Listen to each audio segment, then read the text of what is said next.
अहंकार की हार। जब सास ने चुकाई बहू के घमंड की कीमत, मांझी आपकी हिम्मत कैसे हुई बिना पूछे जाने की। अगर मेरी शर्तें मंजूर हों तभी इस घर में वापस कदम रखना।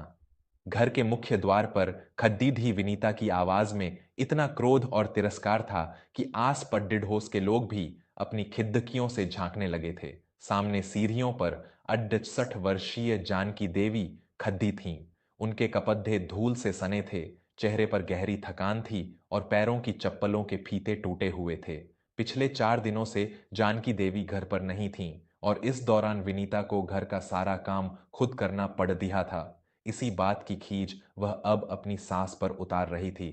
जानकी देवी का इकलौता बेटा आदित्य भी विनीता के ठीक पीछे खद्दीहा था, लेकिन उसकी आंखों में अपनी पत्नी को रोकने की कोई हिम्मत नहीं थी। जानकी देवी ने एक गहरी और थकी हुई सांस ली। उन्होंने अपना पुराना कपड़ाढ़े का थैला जमीन पर रखा और अपनी कांपती हुई आवाज में कहा, बहू, मैं कोई शौक से नहीं गई थी। कुछ बहुत जरूरी काम आ पड़ रहा था, इसीलिए मुझे बिना बताए निकलना पड़ रहा। तुम मुझे अंदर तो आने दो, मैं तुम्हें सब विस्तार से समझाती हूं।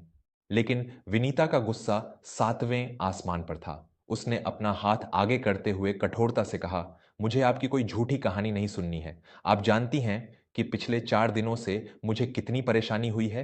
दफ्तर का काम, ऊपर से इस घर की सफाई और खाना बनाना। आपने तो इस घर को धर्मशाला समझ लिया है। जब मन किया आ गई, जब मन किया चली गई। अब अगर आपको इस घर में रहना है तो मेरी शर्तों पर रहना होगा। जानकी देवी की आंखें नम हो गईं। जिस घर की एक एक ईंट उन्होंने अपने पति के निधन के बाद सिलाई और मजदूरी करके जोधी थी, आज उसी घर में उन्हें अपनी ही बहू की शर्तें सुनने को मिल रही थीं। आदित्य का व्यापार पिछले कुछ समय से भारी घाटे में चल रहा था। उन पर बैंक का बहुत बद्दा कर्ज था और घर नीलाम होने की नौबत आ गई थी। इस आर्थिक तनाव के कारण विनीता का स्वभाव और भी अधिक चिढ़ा चिढ़ा हो गया था और उसका सारा गुस्सा केवल बेसहारा जानकी देवी पर ही निकलता था। दोस्तों, एक माँ अपने बच्चों के दुखों को दूर करने के लिए उन रास्तों पर भी नंगे पैर चल पड़ाती है जहां केवल कांटे होते हैं। लेकिन विडंबना देखिए कि जो बच्चे उस माँ के बलिदान की छांव में पलते हैं, वही बड़े होकर उस माँ को अपने घर का सबसे बड़ा बोझ मानने लगते हैं। आज हमारे समाज में ऐसे अनगिनत घर हैं जहां बुजुर्गों के आत्मसम्मान को रोज कुचला जाता है। अगर आप भी मानते हैं कि माँ के चरणों में ही सच्चा स्वर्ग है और उनके आंसू किसी भी घर को बर्बाद कर सकते हैं, तो कृपया अभी हमारे इस चैनल वर्मा स्टोरीज को सब्सक्राइब कर लें। आपका एक सब्सक्राइब हमें ऐसी ही दिल को झकझोर देने वाली और जीवन का असली आईना दिखाने वाली कहानियां आप तक पहुंचाने की प्रेरणा देता है। वर्मा स्टोरीज परिवार का हिस्सा बने और इस कहानी के दर्द को महसूस करें। विनीता की आवाज ने जानकी देवी को उनके ख्यालों से बाहर निकाला। विनीता एक एक शब्द चबाते हुए कह रही थी, सुन लीजिए मेरी शर्तें। पहली शर्त, आज के बाद आप इस घर के मुख्य दरवाजे से बाहर मेरे और आदित्य की लिखित अनुमति के बिना कदम नहीं रखेंगी। दूसरी शर्त, घर की नौकरानी को मैंने कल ही काम से निकाल दिया है। अब से पूरे घर का झाड़ू पोंछा और रसोई का सारा काम आप करेंगी, क्योंकि आप इस घर में मुफ्त की रोटियां नहीं तोड़ डाट सकती। और तीसरी, सबसे अहम शर्त, जब भी मेरे या आदित्य के कोई मेहमान घर आएंगे, आप अपने उस छोटे से कमरे से बाहर नहीं निकलेंगी। आपकी ये पुरानी और दयनीय वेशभूषा देखकर हमें समाज में शर्मिंदगी उठानी पड़ती है। बोलिए, है मंजूर ये शर्तें? आदित्य ने धीमे स्वर में अपनी पत्नी से कहा।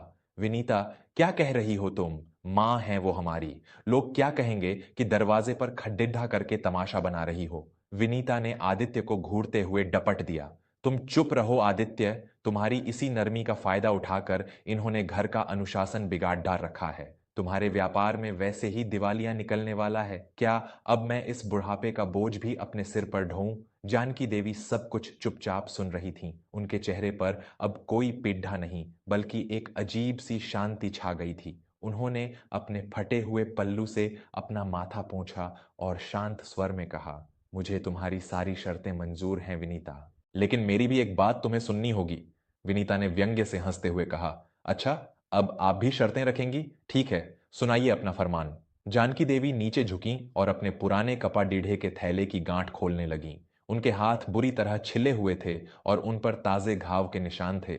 उन्होंने थैले के अंदर से एक पुराना और मुद्दा हुआ सरकारी लिफाफा निकाला। दोस्तों, हम अक्सर इंसानों को उनके कपड़ों और उनके बाहरी रूप से आंकने की भूल कर बैठते हैं।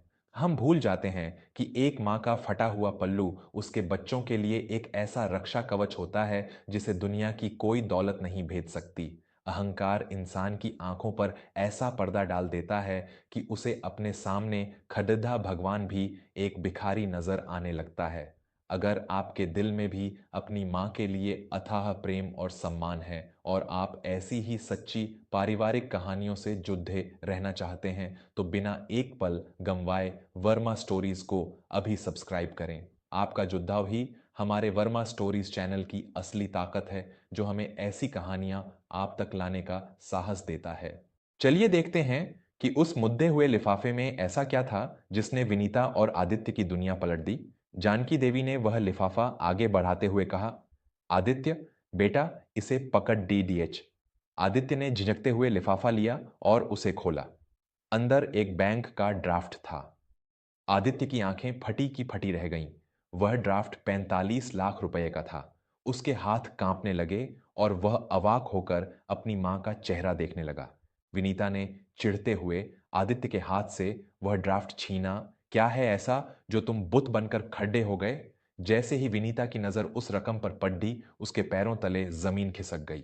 जानकी देवी ने एक गहरी सांस ली और कहना शुरू किया, 4 दिन पहले जब मैं घर की सफाई कर रही थी, तब मुझे तुम्हारे कमरे से बैंक का वह नोटिस मिला जिसमें लिखा था कि कर्ज न चुकाने पर 7 दिन के भीतर यह घर नीलाम कर दिया जाएगा। मैं जानती थी कि तुम दोनों रात रात भर इस बात को लेकर लड़ते थे, इसलिए मैं बिना बताए अपने पैतृक गांव देवपुर चली गई थी। जानकी देवी थोड़ा रुकीं, उनकी सांसें फूल रही थीं। उन्होंने आगे कहा, मेरे पिता ने मेरे नाम पर गांव में एक छोटा सा आम का बाग छोड़ा था जिसे मेरे भाइयों ने कब्जा कर रखा था। मैंने वह बाग अपने बुढ़ापे के अंतिम दिनों के लिए बचा कर रखा था। इन 4 दिनों में मैंने गांव की पंचायत के चक्कर काटे, अपने सगे भाइयों के ताने और धक्के सहे, तहसील में घंटों धूप में खड़ी रही। मेरे भाइयों ने मुझे बहुत डराया, धमकाया, लेकिन मैं एक माँ थी और एक माँ अपने बच्चों का घर नीलाम होते हुए नहीं देख सकती थी। मैंने आधी कीमत पर ही सही अपना वह बाग गांव के सरपंच को बेच दिया। ये 45 लाख रुपए उसी जमीन के हैं। जाओ, कल सुबह बैंक जाकर अपना कर्ज चुका देना और अपना घर बचा लेना। विनीता के हाथों से वह ड्राफ्ट जमीन पर गिर पड़ रहा। उसका पूरा शरीर कांपने लगा। जिस सास को वह मुफ्त की रोटियां तोड़ने वाली और एक बोझ समझ रही थी, उस सास ने अपने बुढ़ापे का एकमात्र सहारा बेचकर उनका महल बचा लिया था। विनीता को अपनी एक एक बात किसी तीर की तरह अपने ही सीने में चुभती हुई महसूस हो रही थी। जानकी देवी ने अपना थैला वापस उठाया और कहा, विनीता, तुमने कहा था कि मैं तुम्हारे मेहमानों के सामने इस वेशभूषा में नहीं आ सकती क्योंकि तुम्हें शर्मिंदगी होती है। तुमने सच कहा था बेटी, मैं इस चकाचौंध वाली दुनिया के लायक नहीं हूं। मैंने तुम्हारी तीनों शर्तें मान ली हैं। तुमने कहा था कि मैं इस घर के मुख्य दरवाजे से तुम्हारी लिखित अनुमति के बिना बाहर नहीं जा सकती। इसीलिए मैं अब इस घर के भीतर कदम ही नहीं रखूंगी। मुझे अंदर आने की जरूरत ही नहीं है। यह सुनकर आदित्य जोर से रो पड्डा और दौड़ डटकर अपनी मां के पैरों में गिर गया। मां, मुझे माफ कर दे मां, मैं अंधा हो गया था। मैं भूल गया था कि मेरे इस आलीशान घर की नींव में तेरा खून और पसीना लगा है। तू मुझे छोड़ डाकर मत जा मां, तेरे बिना मेरा सब कुछ खत्म हो जाएगा। विनीता भी फूट फूट कर रोते हुए जानकी देवी के घुटनों से लिपट गई। मुझे क्षमा कर दीजिए मां जी। मेरे अहंकार ने मेरी मति भ्रष्ट कर दी थी। मैंने पैसों के गुरूर में एक साक्षात देवी का अपमान किया है। मुझे मेरी सजा मिल गई है। मैं कसम खाती हूं मां जी, आज के बाद इस घर की मालकिन केवल आप होंगी। मैं आपकी एक बेटी बनकर आपकी सेवा करूंगी। बस आप हमें छोड़ दाच कर मत जाइए। जानकी देवी के भीतर एक मां का हृदय धड़ धक रहा था। उन्होंने अपने बेटे और बहू को इस तरह रोते और पश्चाताप करते देखा तो उनका सारा क्रोध पिघल गया। उन्होंने अपने कांपते हाथों से विनीता और आदित्य को उठाया और उनके सिर पर हाथ फेरते हुए कहा, मैं तुम्हें छोड़ दाच कर कहाँ जा सकती हूँ। मेरा तो पूरा संसार ही तुम दोनों हो। लेकिन याद रखना बच्चों, दौलत और रुतबा आज है कल नहीं रहेगा, पर अगर अपनों का सम्मान और माता पिता का आशीर्वाद खो दिया तो दुनिया की कोई भी बैंक तुम्हें वह खुशी वापस नहीं दे सकती। उस दिन के बाद से उस घर का वातावरण हमेशा के लिए बदल गया। विनीता ने अपना सारा अहंकार त्याग दिया और जानकी देवी की ऐसे सेवा करने लगी जैसे कोई अपनी सगी मां की करता हो। आदित्य का व्यापार भी धीरे धीरे वापस पटरी पर आ गया, क्योंकि अब उस घर में लक्ष्मी के साथ साथ सरस्वती और सम्मान का भी वास था। दोस्तों, इस कहानी से हमें यह गहरी सीख मिलती है कि माता पिता का त्याग और उनका प्रेम किसी भी शर्त या कीमत का मोहताज नहीं होता। वे हमारे लिए अपने अंतिम कपड़े तक नीलाम कर सकते हैं। जो बच्चे अपने माता पिता के फटे कपड़ों या उनकी सादगी पर शर्मिंदा होते हैं, वे दुनिया के सबसे अभागे और दरिद्र इंसान हैं। अगर इस कहानी ने आपके दिल के किसी भी तार को छेदा है और आपकी आंखों में नमी ला दी है, तो इस वीडियो को तुरंत लाइक करें और हमारे चैनल वर्मा स्टोरीज को अभी सब्सक्राइब करें। आपका प्यार और समर्थन ही वर्मा स्टोरीज की पहचान है और यही हमें समाज की इन सच्ची भावनाओं को आप तक पहुंचाने की शक्ति देता है। मिलते हैं ऐसी ही एक और प्रेरणादायक और भावुक कहानी के साथ। तब तक अपने माता पिता का सम्मान करें, उनकी हर छोटी बड़ी जरूरत का ध्यान रखें और खुश रहें। धन्यवाद।